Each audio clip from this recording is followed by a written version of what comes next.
Hello guys, কেমন আছো তোমরা সবাই? দেখো আমি সেদিনকে আচারের রেসিপি তো তোমাদের কাছে দেবো বলেছিলাম, দেখো আজকে দিয়ে দিলাম। আচারগুলো এতই সুন্দর হয়েছে, তো আমরা তো চাখা চালুই করে দিয়েছি। তোমরাও যদি চাও আমার ঘরে এসে খেয়ে যাবে, ঠিক আছে? দেখো আচারে সব রকম মশলা মাখিয়ে নিয়েছিলাম। তারপর তেলটা গরম করলাম।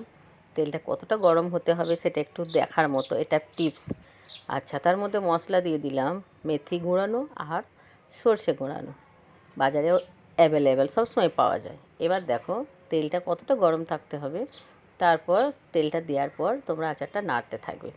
আরেকটা কথা, সরি, আচারটা নাড়তে নাড়তে যদি তোমাদের জিভে জল চলে আসে, কিছুই করার নেই, আমাকে কমেন্টে লিখবে, আমি তোমার ঘরে গিয়ে দিয়ে আসবো, বা তুমি আমার ঘরে এসে খেয়ে নেবে। কমেন্টে নিশ্চয়ই অ্যাড্রেসটা বলবে, তবে তো আমি যাব। আর আচারটা দেখো নাড়তে নাড়তে কত সুন্দর কালার, কত সুন্দর জুসি হয়ে গেল। এইভাবেই আচার আমি বানাই।